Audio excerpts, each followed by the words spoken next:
qu'on vient de dire. Parce qu'on va encore rapidement parler, par contre, quand même rapidement, des Derniers Dinosaures, première production d'une nouvelle maison d'édition qui s'appelle 2024, un bouquin de Didier de Calan et Donatien Marie, et c'est Johanna qui voulait, principalement en tout cas, lancer la discussion sur ce livre. Nous enchaînerons la suite. Voilà. Quand je suis revenue de Montreuil avec ma sélection de livres, en fait, il y avait celui-là, mais on l'a gardé pour maintenant. Voilà. C'est le premier livre des éditions 2024 qui a été fondé par 2 jeunes illustrateurs strasbourgeois. Donc c'est le premier livre, le deuxième devrait pas tarder à sortir.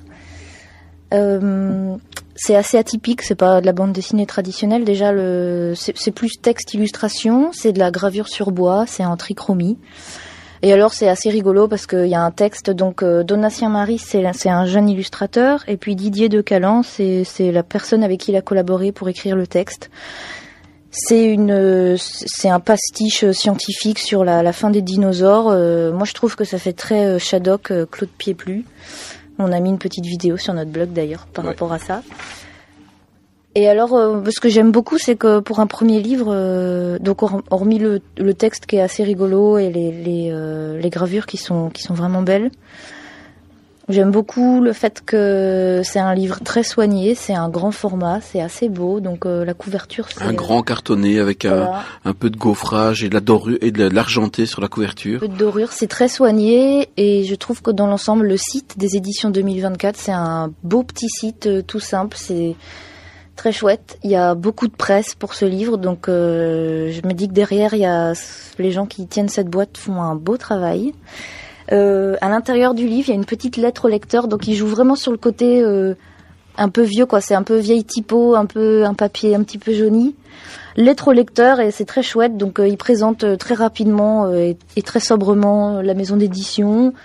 Il présente les auteurs, il parle de la technique, il présente le futur livre et voilà quoi, il y a eu une exposition apparemment à Angoulême en fait de ce livre.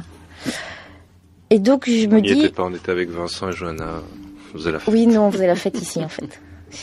Et donc je me dis, waouh, quel travail quoi, pour une maison qui démarre, je trouve que c'est très soigné et très bien quoi. Aussi bien dans le fond que dans la forme, il y a une fantaisie comme ça et une qualité qui se dégage de tout ça et ça on voulait. Et c'est un peu à mettre entre toutes les mains en fait, hein, parce que en parler. Je pense que même un gamin ça peut le faire rigoler parce que le texte est vraiment sympa. Ça fait penser que dans la collection 24 de l'Employé du mois, qui va sortir incessamment, il y aura bientôt un récit de Bulu qui avait donné lui aussi quelques explications sur la disparition des dinosaures. Voilà, peut-être l'occasion de refaire une thématique sur les macrosauriens. Moi, j'ai beaucoup aimé dans le livre les parties justement sur les hobbies des macrosauriens, donc qui font des bacchanales, qui organisent un carnaval, toutes des choses qui sont vraiment le respect des anciens, des choses assez marrantes, assez chouettes, et donc voilà, qui font de ce bouquin qu'on trouve finalement pas facilement dans les librairies, donc vous serez peut-être obligé de le commander, en tout cas dans un premier temps. Mais je crois qu'en France il est assez bien. Ah, en France sans doute, en Belgique c'est peut-être un peu plus difficile. Donc voilà.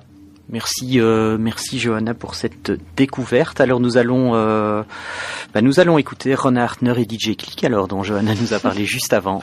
C'est parti.